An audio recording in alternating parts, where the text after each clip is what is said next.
Hello, and welcome to another episode of the Western Canon Challenge, where we are reading the entirety of the Western literary canon out loud.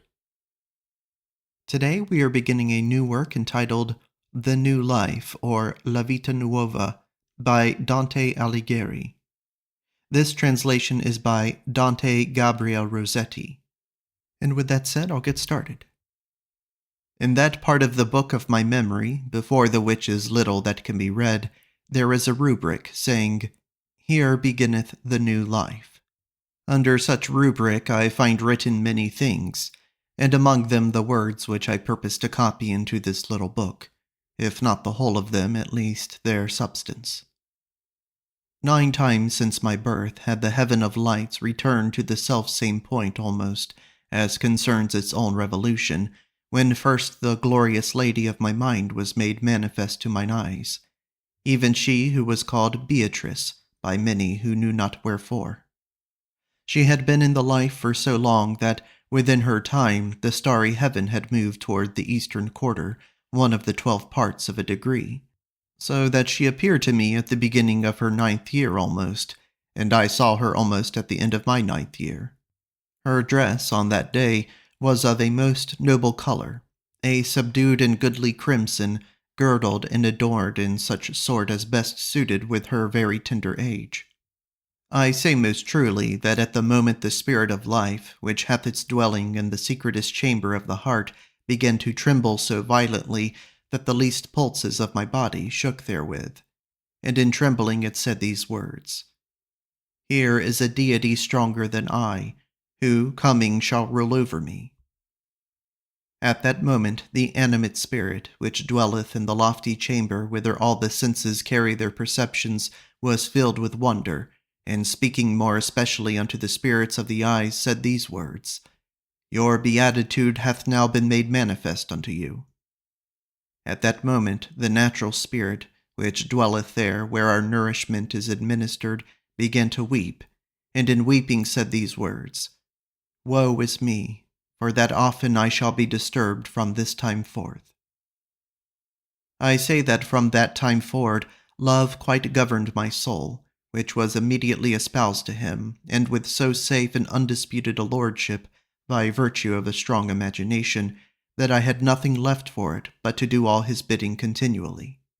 He often commanded me to seek whether I might see this youngest of the angels, wherefore I in my boyhood often went in search of her, and found her so noble and praiseworthy that certainly of her might have been said these words of the poet Homer, "She seemed not to be the daughter of a mortal man, but of a god."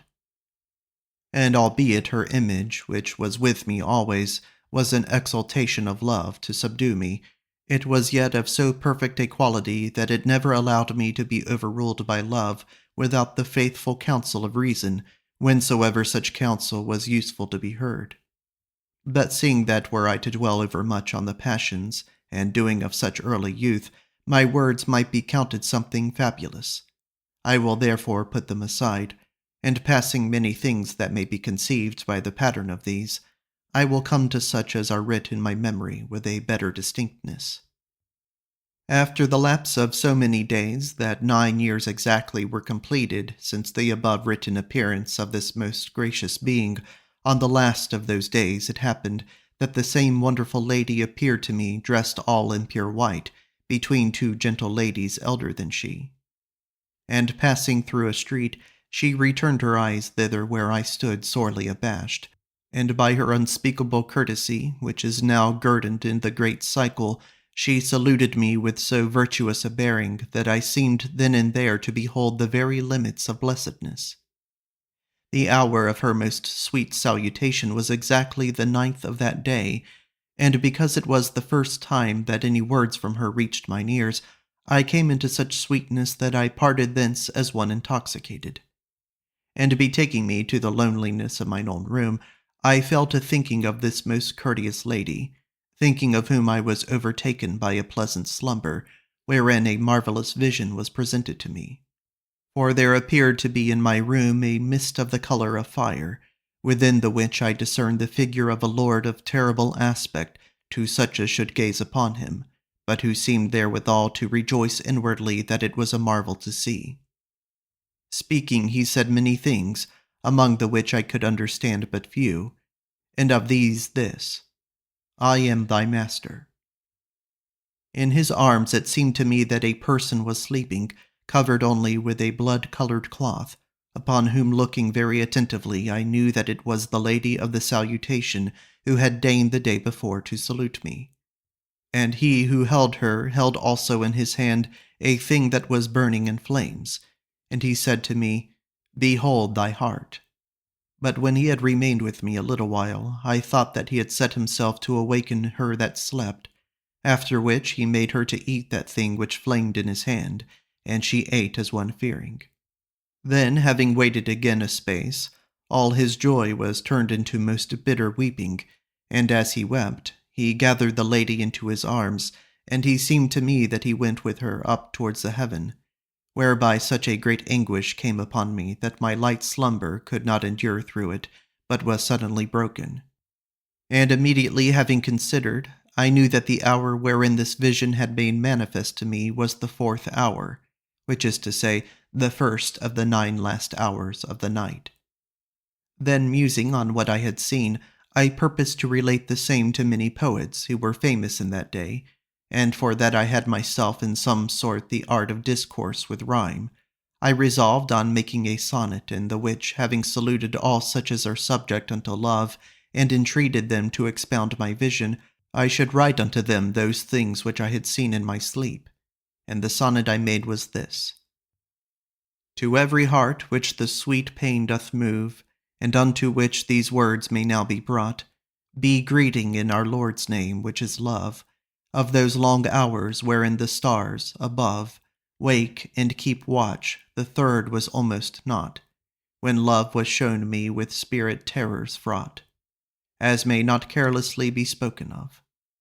He seemed like one who was full of joy, and had my heart within his hand, and on his arm my lady with a mantle round her slept, whom, having wakened her among, he made to eat that heart.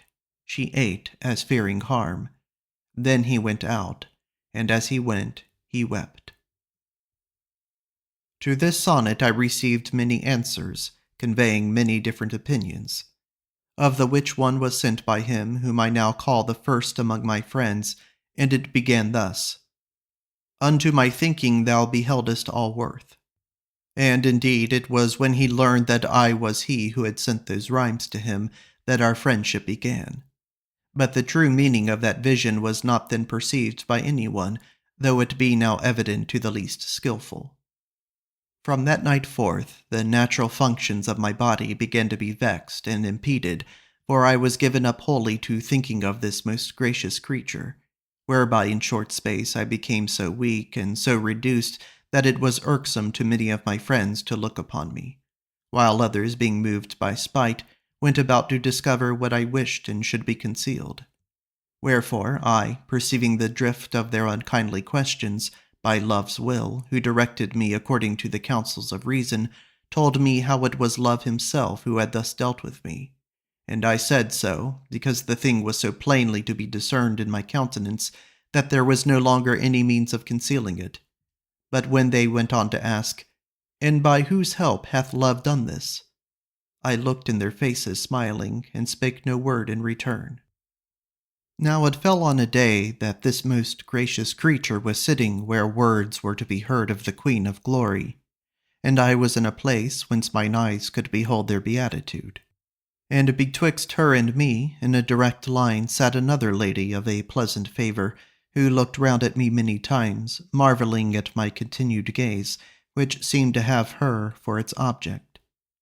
And many perceived that she thus looked, so that departing thence I heard it whispered after me, Look you to what a pass such a lady hath brought him. And in saying this they named her who had been midway between the most gentle Beatrice and mine eyes. Therefore I was reassured, and knew that for that day my secret had not become manifest. Then immediately it came into my mind that I might make use of this lady as a screen to the truth, and so well did I play my part that most of those who had hitherto watched and wondered at me now imagined that they found me out. By her means I kept my secret concealed till some years were gone over, and for my better security I even made divers rhymes in her honour, whereof I shall here write only as much as concerneth the most gentle Beatrice, which is but a very little. Moreover, about the same time, while this lady was a screen for so much love on my part, I took the resolution to set down the name of this most gracious creature, accompanied with many other women's names, and especially with hers of whom I spake. And to this end I put together the names of 60 of the most beautiful ladies in that city, where God had placed mine own lady. And these names I introduced in an epistle in the form of a servente, which it is not my intention to transcribe here.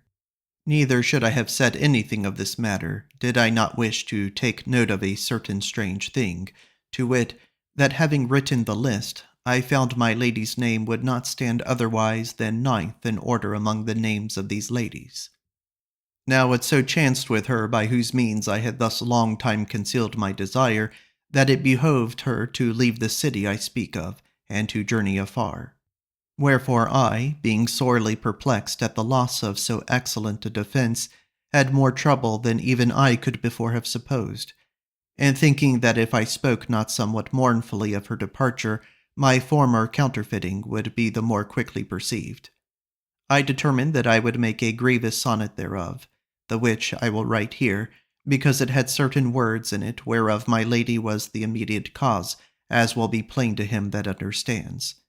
And the sonnet was this: All ye that pass along love's trodden way, pause ye a while and say, if there be any grief like unto mine, I pray you that you hearken a short space, patiently, if my case be not a piteous marvel and a sign. Love, never certes for my worthless part, but of his own great heart, vouchsafe to me a life so calm and sweet, that oft I heard folk question as I went, what such great gladness meant. They spoke of it behind me in the street. But now that fearless bearing is all gone, which with love's hoarded wealth was given to me, and I am grown to be so poor that I have dread to think thereon, and thus it is that I, being like as one that is ashamed and hides his poverty, without seem full of glee, and let my heart within travail and moan. A certain while after the departure of that lady, it pleased the master of the angels to call into his glory a damsel, young and of a gentle presence, who had been very lovely in the city I speak of, and I saw her body lying without its soul among many ladies who held a pitiful weeping. Whereupon, remembering that I had seen her in the company of excellent Beatrice, I could not hinder myself from a few tears, and weeping, I conceived to say somewhat of her death and guerdon of having seen her some while with my lady. Which thing I spake of in the latter end of the verses that I writ in this matter, as he will discern who understands. And I wrote 2 sonnets, which are these: Weep, lovers, this love's very self doth weep, and this the cause for weeping is so great, when now so many dames of such estate and worth show their eyes a grief so deep, for death the churl has laid his leaden sleep upon a damsel who was fair of late, defacing all our earth should celebrate, yea, all save virtue, which the soul doth keep. Now hearken how much love did honour her. I myself saw him in his proper form, bending above the motionless sweet dead, and often gazing into heaven, for there the soul now sits that when her life was warm, dwelt with the joyful beauty that is fled. Death, always cruel, pity's foe and chief, mother who brought forth grief, merciless judgment and without appeal, since thou alone hast made my heart to feel this sadness and unweal, my tongue upbraideth thee without relief. And now, for I must rid thy name of truth, behoves me speak the truth, touching thy cruelty and wickedness, not that they be not known, but ne'ertheless I would give hate more stress with them that feed on love in very sooth. Out of this world thou hast driven courtesy and virtue dearly prized in womanhood, and out of youth's gay mood the lovely lightness is quite gone through thee. Whom now I mourn, no man shall learn from me, save by the measure of these praises given. Whoso deserves not heaven may never hope to have her company. Some days after the death of this lady, I had occasion to leave the city I speak of, and to go thither where she abode who had formerly been my protection, albeit the end of my journey reached not altogether so far. And notwithstanding that I was visibly in the company of many, the journey was so irksome that I had scarcely sighing enough to ease my heart's heaviness, seeing that, as I went, I left my beatitude behind me. Wherefore it came to pass that he who ruled me by virtue of my most gentle lady was made visible to my mind in the light habit of a traveller, coarsely fashioned.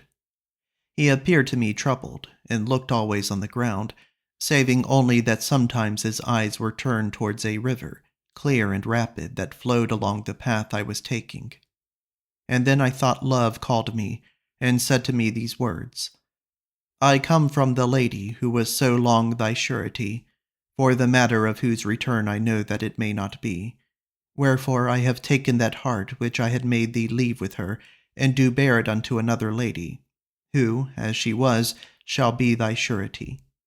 And when he named her, I knew her well. And again of these words I have spoken, if thou shouldest speak any again, let it be in such sort as that none shall perceive thereby that thy love was feigned for her, which thou must now feign for another.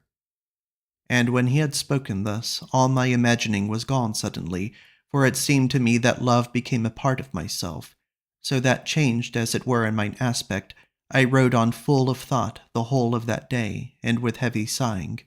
And the day being over, I wrote this sonnet.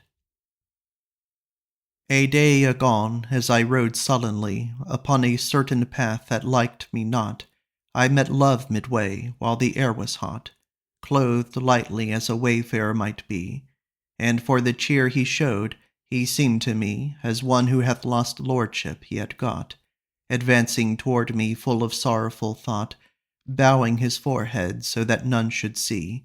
Then, as I went, he called me by my name, saying, I journey since the morn was dim, thence where I made thy heart to be, which now I needs must bear unto another dame.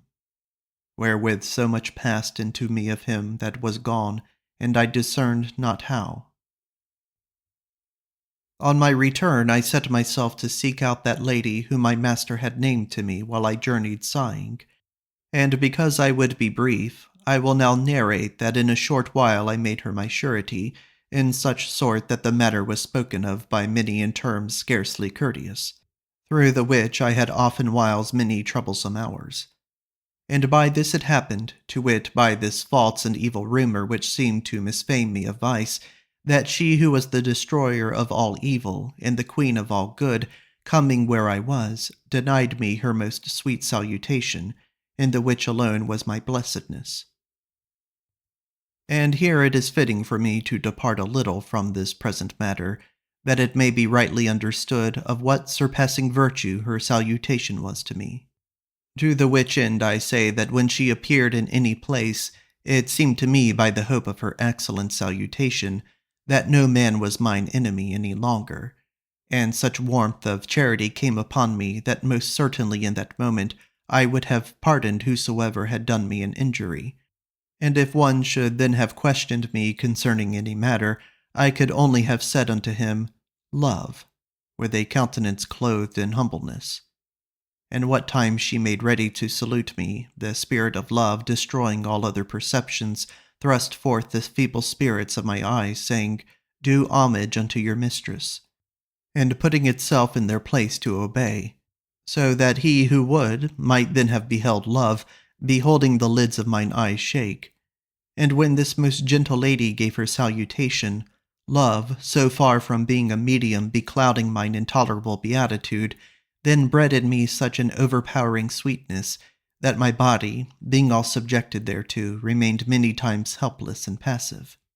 Whereby it is made manifest that in her salutation alone was there any beatitude for me, which then very often went beyond my endurance.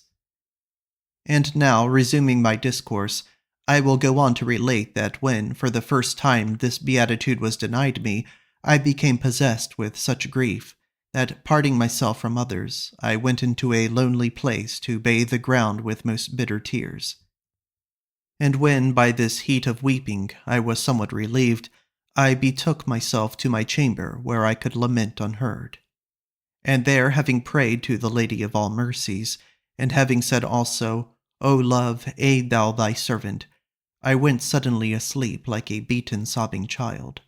And in my sleep, toward the middle of it, I seemed to see in the room, seated at my side, a youth in very white raiment, who kept his eyes fixed on me in deep thought.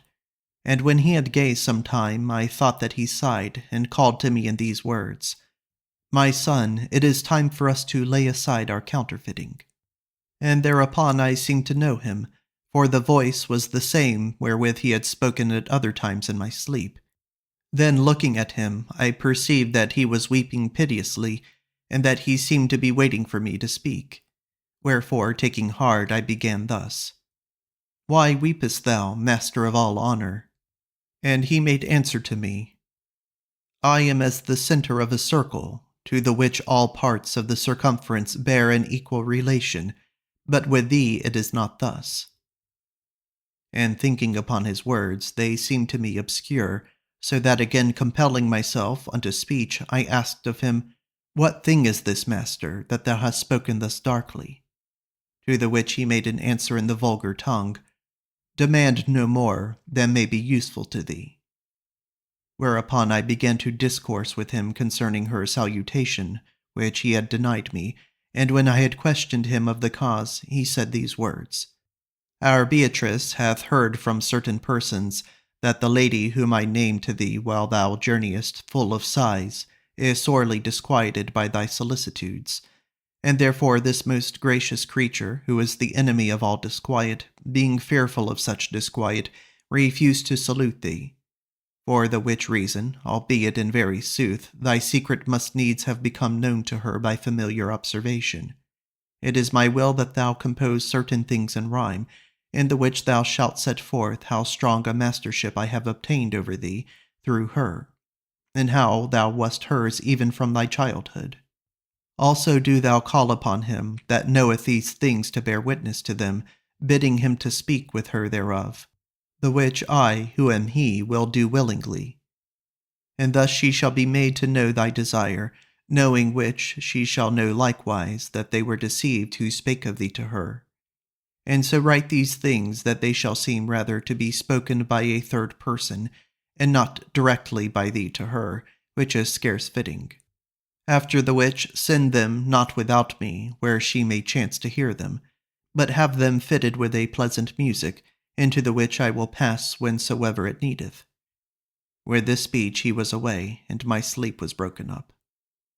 Whereupon, remembering me, I knew that I had beheld this vision during the 9th hour of the day, and I resolved that I would make a ditty before I left my chamber, according to the words my master had spoken. And this is the ditty that I made. Song, 'tis my will that thou do seek out love, and go with him where my dear lady is, that so my cause, the which thy harmonies do plead his better speech may clearly prove, thou goest, my song, in such a courteous kind, that even companionless thou mayest rely on thyself anywhere.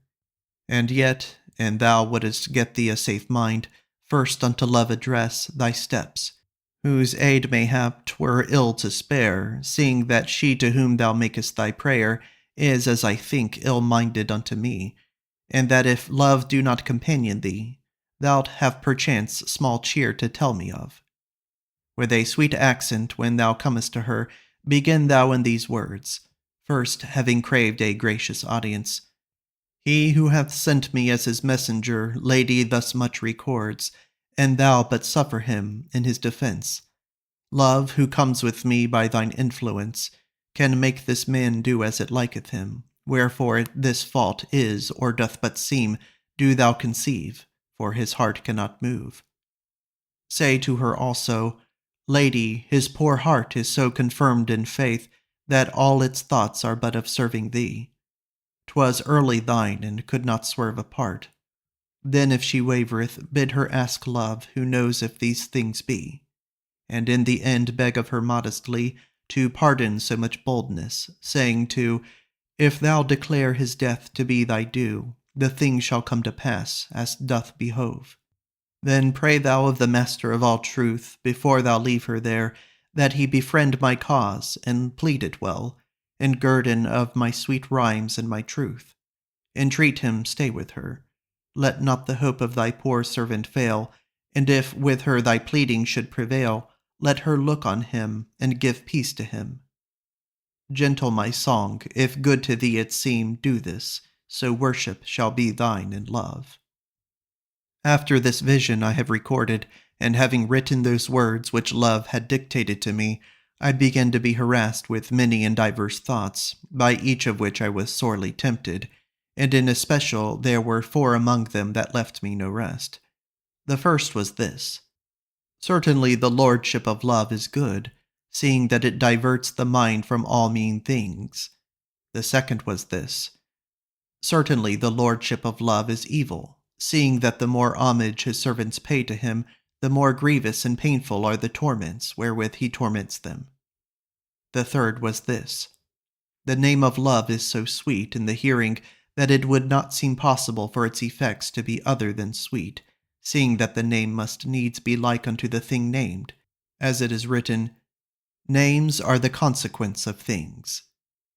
And the fourth was this: The lady whom love hath chosen out to govern thee is not as other ladies, whose hearts are easily moved. And by each one of these thoughts I was so sorely assailed that I was like unto him who doubteth which path to take, and wishing to go, goeth not. And if I bethought myself to seek out some point at which all these paths might be found to meet, I discerned but one way, and that irked me, to wit, to call upon pity, and to commend myself unto her. And then, feeling a desire to write somewhat thereof in rhyme, I wrote this sonnet. All my thoughts always speak to me of love, yet have between themselves such difference, that while one bids me bow with mind and sense, a second saith, Go, to, look thou above. The third one, hoping, yields me joy enough, and with the last come tears, I scarce know whence. All of them craving pity and sore suspense, trembling with fears that the heart knoweth of, and thus being all unsure which path to take, wishing to speak I know not what to say, and lose myself in amorous wonderings, until, my peace with all of them to make, unto mine enemy I needs must pray, my lady pity for the help she brings.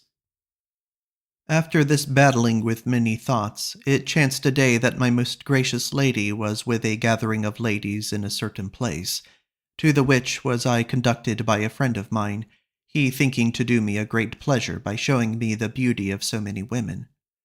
Then I, hardly knowing whereunto he conducted me, but trusting in him, who yet was leading his friend to the last verge of life, made question, To what end are we to come among these ladies? And he answered, To the end that they may be worthily served. And they were assembled around a gentlewoman who was given in marriage on that day, the custom of the city being that these should bear her company, in which she sat down for the first time at table in the house of her husband. Therefore I, as was my friend's pleasure, resolved to stay with him and do honor to those ladies. But as soon as I had thus resolved, I began to feel a faintness and a throbbing at my left side, which soon took possession of my whole body. Whereupon I remembered that I covertly leaned my back unto a painting that ran round the walls of that house, and being fearful lest my trembling should be discerned of them, I lifted mine eyes to look on those ladies, and then first perceived among them the excellent Beatrice. And when I perceived her, all my senses were overpowered by the great lordship that love obtained finding himself so near unto that most gracious being, until nothing but the spirits of sight remained to me. And even these remained driven out of their own instruments, because love entered in that honored place of theirs, that so he might the better behold her. And although I was other than at first, I grieved for the spirit so expelled, which kept a sore lament, saying, If he had not in this wise thrust us forth, we also should behold the marvel of this lady. By this many of her friends, having discerned my confusion, began to wonder, and together with herself kept whispering of me and mocking me. Whereupon my friend, who knew not what to conceive, took me by the hands, and drawing me forth from among them, required to know what ailed me. Then, having first held me at quiet for a space until my perceptions were come back to me, I made answer to my friends, "Of a surety I have now set my feet on that point of life, beyond the which he must not pass who would return." Afterwards, leaving him, I went back to the room where I had wept before, and again weeping and ashamed said, "If this lady but knew of my condition, I do not think she would thus mock at me. Nay, I am sure that she must needs feel some pity." And in my weeping I bethought me to write certain words in the which, speaking to her, I should signify the occasion of my disfigurement, telling her also how I knew that she had no knowledge thereof, which, if it were known, I was certain must move others to pity. And then, because I hoped that peradventure it might come into her hearing, I wrote this sonnet. Even as the others mock, thou mockest me, not dreaming, noble lady, whence it is that I am taken with strange semblances, seeing thy face, which is so fair to see, for else compassion would not suffer thee to grieve my heart with such harsh scoffs as these. Lo, love, when thou art present, sits at ease, and bears his mastership so mightily, that all my troubled senses he thrusts out, sorely tormenting some and slaying some, till none but he is left, and has free range to gaze on thee. This makes my face to change into another's, while I stand all dumb, and hear my senses clamour in their rout. A while after this strange disfigurement, I became possessed with a strong conception which left me but very seldom, and then to return quickly. And it was this: seeing that thou comest into such scorn by the companionship of this lady, wherefore seekest thou to behold her? If she should ask thee this thing, what answer couldst thou make unto her? Yea, even though thou wert master of all thy faculties, and in no way hindered from answering.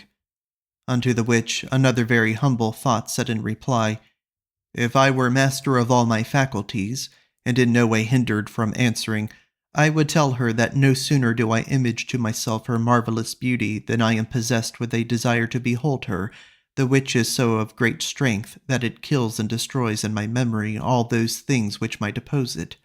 And it is therefore that the great anguish I have endured thereby is not yet enough to restrain me from seeking to behold her." And then, because of these thoughts, I resolved to write somewhat, wherein, having pleaded mine excuse, I should tell her of what I felt in her presence, whereupon I wrote this sonnet. The thoughts are broken in my memory, thou lovely joy, whene'er I see thy face. When thou art near me, love fills up the space, often repeating, "If death irk thee, fly." My face shows my heart's colour, verily, which, fainting, seeks for any leaning place, till in the drunken terror of disgrace, the very stones seem to be shrieking, "Die." It were a grievous sin if one should not strive then to comfort my bewildered mind, though merely with a simple pitying, for the great anguish which thy scorn has wrought in the dead sight of thy eyes grown nearly blind, which look for death as for a blessed thing. Thereafter this sonnet bred in me a desire to write down in verse 4 other things touching my condition, the which things it seemed to me that I had not yet made manifest.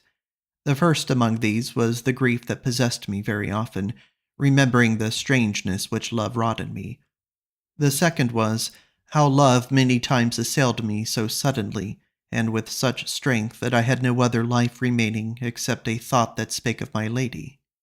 The third was, how when love did battle with me in this wise, I would rise up all colourless, if so I might see my lady, conceiving that the sight of her would defend me against the assault of love, and altogether forgetting that which her presence brought unto me.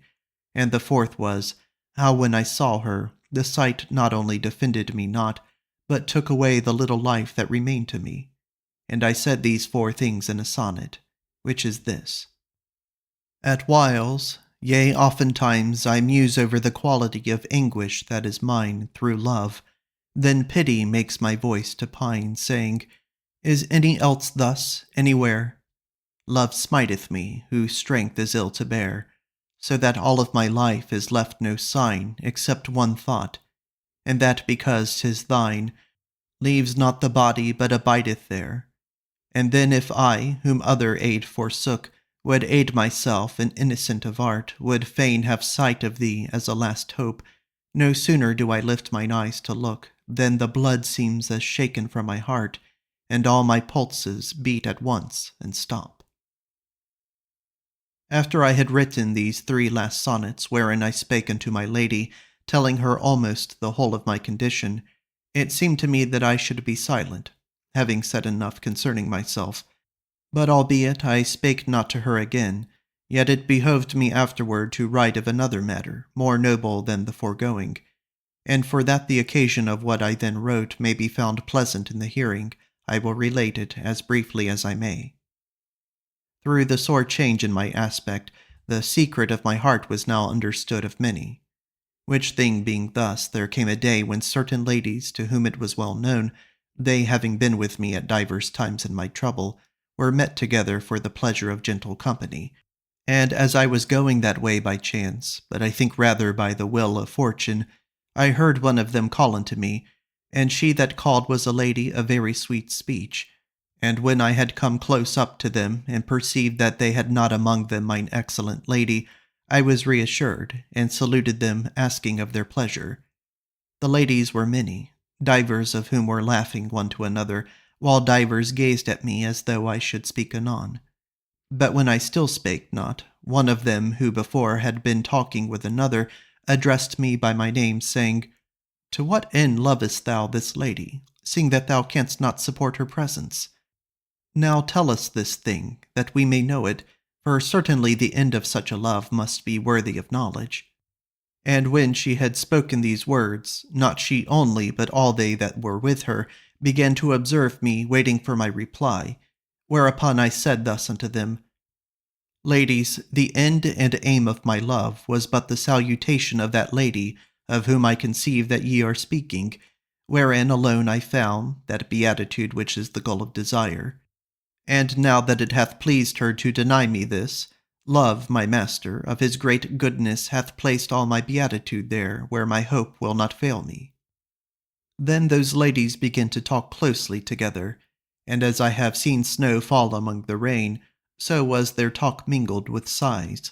But after a little, that lady who had been the first to address me again in these words, We pray thee that thou wilt tell us wherein abideth this thy beatitude. In answering I said but thus much, And those words that do praise my lady. To the which she rejoined, If thy speech were true, those words that thou didst write concerning thy condition would have been written with another intent. Then I, being almost put to shame because of her answer, went out from among them, and as I walked I said within myself, Seeing that there is so much beatitude in those words which do praise my lady, wherefore hath my speech of her been different? And then I resolved that thenceforward I would choose for the theme of my writings only the praise of this most gracious being. But when I had thought exceedingly, it seemed to me that I had taken to myself a theme that was much too lofty, so that I dared not begin, and I remained for several days in the desire of speaking, and the fear of beginning. After which it happened, as I passed one day along a path that lay beside a stream of very clear water, that there came upon me a great desire to say somewhat in rhyme, but when I began thinking how I should say it, methought that to speak of her were unseemly, unless I spoke to other ladies in the second person, which is to say, not to any other ladies, but only to such as are called because they are gentle, let alone for mere womanhood. Whereupon I declare that my tongue spake as if by its own impulse, and said, Ladies that have intelligence and love. These words I laid up in my mind with great gladness, conceiving to take them as my beginning. Wherefore, having returned to the city I spake of, and considered therefore during certain days, I began a poem with this beginning, constructed in the mode that will be seen below in its division. The poem begins here. Ladies that have intelligence and love, of mine own lady I would speak with you. Not that I hope to count her praises through, but telling what I may to ease my mind. And I declare that when I speak thereof, love sheds such a perfect sweetness over me, that if my courage failed not, Certainly to him my listeners must all be resigned. Wherefore I will not speak in such a large kind, that mine own speech should foil me, which were base, but only will discourse of her high grace, in these poor words the best that I can find, with you alone, dear dames and damosels. 'Twere ill to speak thereof with any else. An angel of his blessed knowledge saith to God, Lord, in the world that thou hast made, a miracle in action is displayed, by reason of a soul whose splendors fare even hither. And since heaven requireth not saving her, for her it prayeth thee, thy saints crying aloud continually.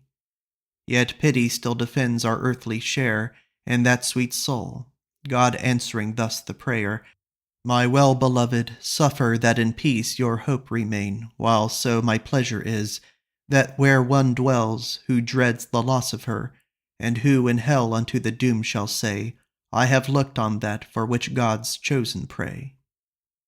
My lady is desired in the high heaven, wherefore it is now behoveth me to tell, saying, Let any maid that would be well esteemed keep with her, for as she goes by, into foul hearts a deathly chill is driven by love, that makes ill thought to perish there, while any who endures to gaze on her must either be ennobled or else die.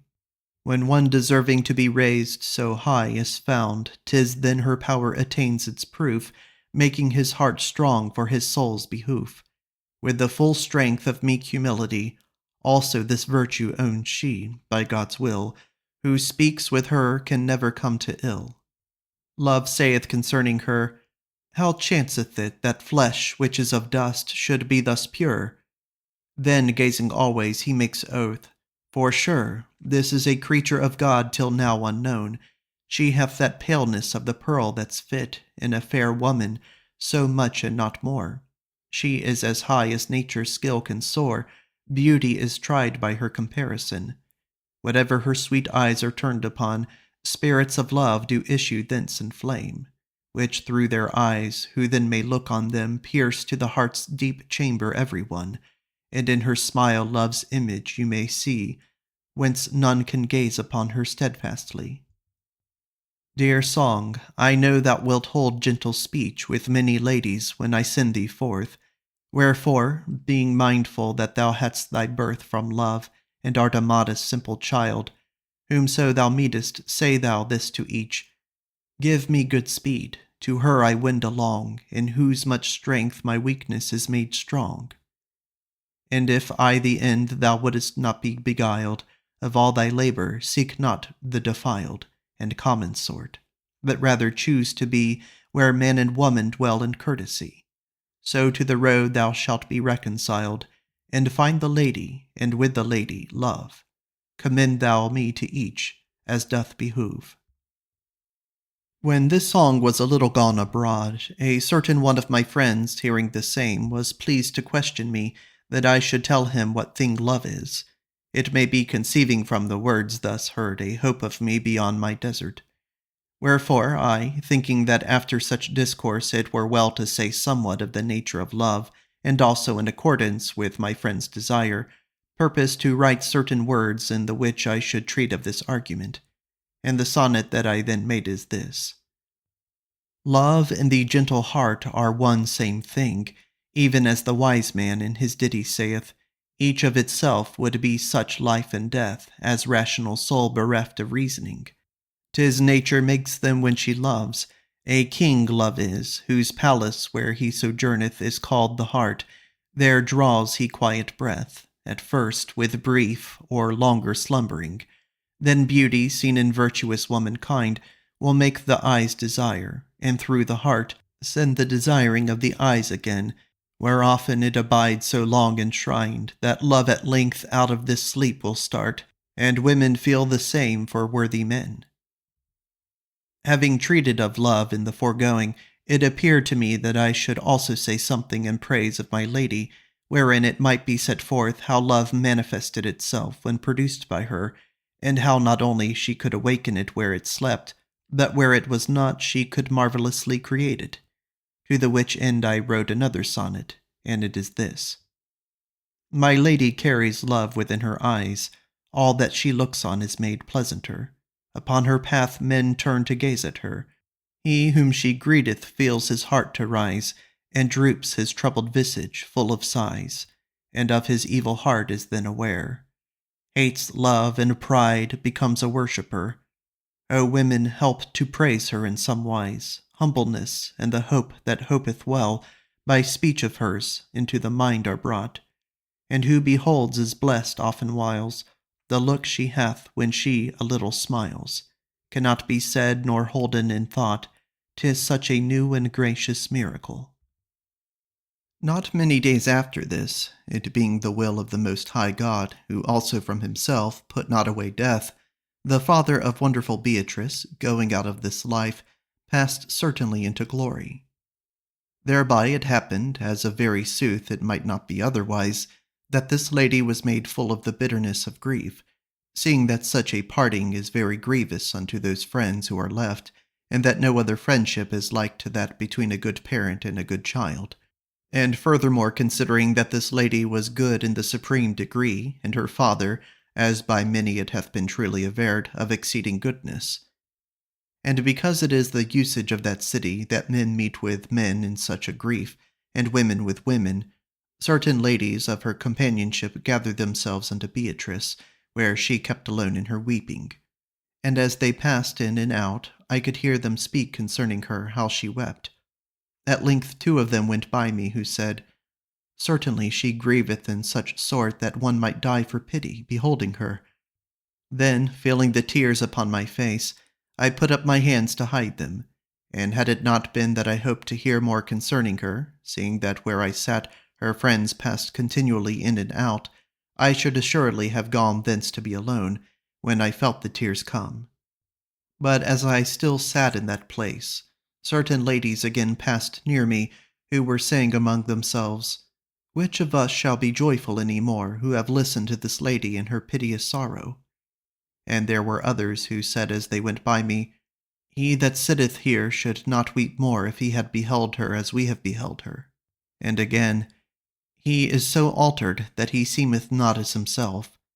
And still as the ladies passed to and fro, I could hear them speak after this fashion of her and of me.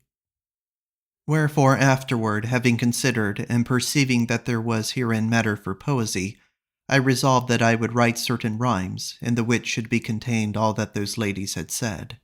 And because I would willingly have spoken to them, if it had not been for discreetness, I made in my rhymes as if I had spoken, and they had answered me. And thereof I wrote 2 sonnets, in the first of which I addressed them as I would fain have done, and in the second related their answer, using the speech that I had heard from them, as if it had been spoken unto myself. And the sonnets are these.